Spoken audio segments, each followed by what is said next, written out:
BBC Urdu के programme Sairbeen में वक्फे के बाद एक बार फिर खुशामदीद। मैं हूं आलिया नाज की।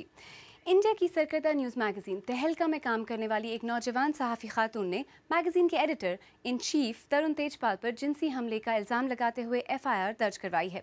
गुज़श्ता हफ्ते सुप्रीम कोर्ट के एक साबिक जज के खिलाफ भी एक तालिबा को जिनसी तौर पर हरासा करने का इल्ज़ाम आयद किया गया था। इंडिया में ख़वातीन के साथ जिनसी इस्तेसाल की खबरें आम हैं। अब इन मामलात के सामने आने से ये सवाल बार बार उठाया जा रहा है कि क्या इंडिया में ख़वातीन किसी भी शोबे में महफूज नहीं। दिल्ली से शकील अख्तर की रिपोर्ट।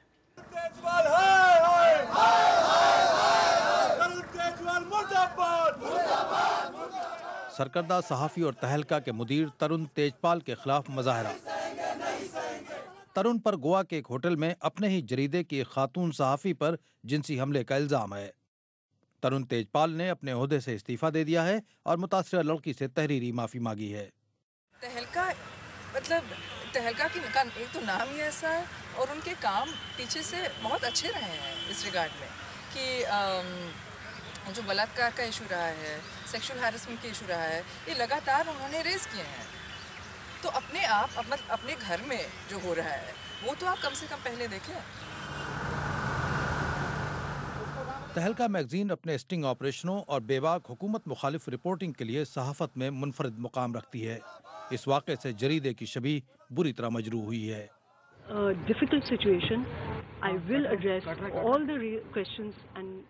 तहलका की इंतजामिया ने इस मामले की जांच के लिए एक कमेटी बनाई है, लेकिन अब गोवा की पुलिस तरुण से पूछगछ करने वाली है। मामला सीरियसली लिया है और मैंने प्राथमिक जो इंक्वायरी होती है उसकी ऑर्डर दे दी है। वो प्रिलिमिनरी इंक्वायरी के बाद में जो कुछ बाहर आ जाएगा वो उसके हिसाब से आगे बढ़ेंगे। और मीडिया जिसको हम बार बार कहते हैं, जो हर इंसान। तहलका के मुदीर पर जिनसी हमले के इल्जाम के बाद दफातर में खवातीन को जिनसी तौर पर हरासा किए जाने के सवाल पर बहस छिड़ गई है। अब मुझे लगता है कि वो वक्त खत्म होने लगा है जब महिलाएं हर बात को चुपचाप बर्दाश्त करने की स्थिति में थी और उन्हें लगता था कि कुछ भी हो जाए, बोलेंगे तो उससे ज्यादा तकलीफ होगी। अब शायद बोलने के बाद जो चुनौतियां उन्हें पेश आती हैं वो उसको झेलने को तैयार हैं, लेकिन वो अपने साथ कुछ गलत होता हुआ बर्दाश्त करने को तैयार नहीं है। अभी पिछले हफ्ते कानून की एक तालिबा ने हाल में सुबुकदोश होने वाले सुप्रीम कोर्ट के एक जज पर जिनसी तौर पर हरासा करने का इल्जाम आयद किया है। मैं समझती हूँ कि इस लड़की ने जिसने अपने संपादक के खिलाफ ये आवाज़ उठाई है वो बहुत ही बहादुर लड़की है, उनका खैर मकदम होना चाहिए। और इसी तरह जुडिशरी में जिसने ब्लॉग लिखा एक सीनियर एस्टैब्लिश जज के खिलाफ, इस तरह से जो, और ये संतोष की बात है कि ये बहुत कम उम्र की महिलाएं हैं, लेकिन इन्होंने हिम्मत की है। जो भी महिला अपने किसी सीनियर या बॉस या किसी कुलीग के खिलाफ ऐसे अनुभव को सामने लाती है दुनिया के, तो वो अपने फ्यूचर और अपने करियर को दांव पर लगा रही है। माहिरीन का ख्याल है कि दफ्तरों और तजारती इदारों में खवातीन को हरासा किया जाना भारत में एक बड़ा मसला है और इसे सिर्फ कानून से नहीं हल किया जा सकता।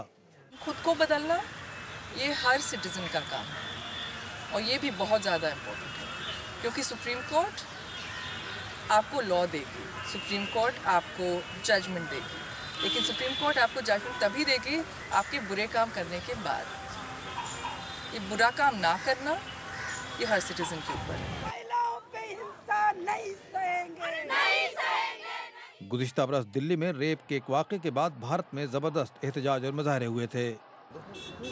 इस वाक़े के बाद पार्लियामेंट ने दफातर और दूसरे मुकामात पर ख़वातीन को जिनसी तौर पर हरासा करने के खिलाफ इंतहाई सख्त क़वानीन पास किए हैं। Shakeel Akhtar, BBC news, Delhi. और इसी बारे में मैंने अब से ज़रा देर पहले बात की मुंबई में सहाफ़ी और हुकूक़ निस्वा की अलमबरदार रुकमनी सेन से और पूछा कि तहलका के एडिटर तरुण तेजपाल पर जिनसी ज़्यादती का इल्ज़ाम, इससे पहले सुप्रीम कोर्ट के एक जज पर एक इंटर्न के साथ जिनसी ज़्यादती की बात, मुआशरे में जिन इदारों से ये उम्मीद होती है कि वो मज़लूमों की हिफाजत करेंगे, क्या वहाँ भी ख़वातीन महफूज नहीं हैं? कि वहाँ पे ही एक्चुअली सेफ नहीं है, क्योंकि जो आपसे कम पावरफुल हैं उनसे आप क्यों अनसेफ होंगे। जो पावर का डायनामिक्स है वो तो यही है कि जो आपसे ज़्यादा पावरफुल हैं वो आपको जिनके अंडर में आप काम कर रहे हैं वो आपको देखेंगे, वो इंश्योर करेंगे कि आपकी आप जो काम कर रहे हैं उनके साथ आपका जो आप अगर ठीक से काम कर रहे हैं तो आपके खिलाफ कोई एक्शन नहीं होना चाहिए, आपसे ठीक तरह से बातचीत करनी चाहिए, आप का किसी तरह से अपमान नहीं करना चाहिए। ये जिम्मेदारी तो आपके बॉसेस की ही है और उनकी ही है जो आपसे ज़्यादा पावरफुल हैं।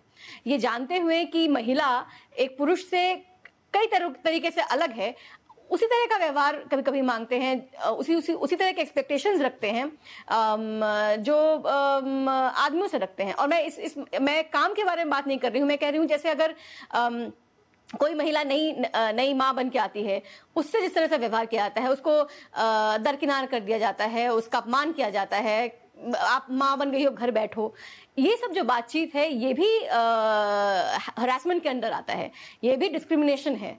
जी रुक्मिणी सेन, खुद आपका ताल्लुक़ मीडिया से है, आप सहाफ़ी हैं।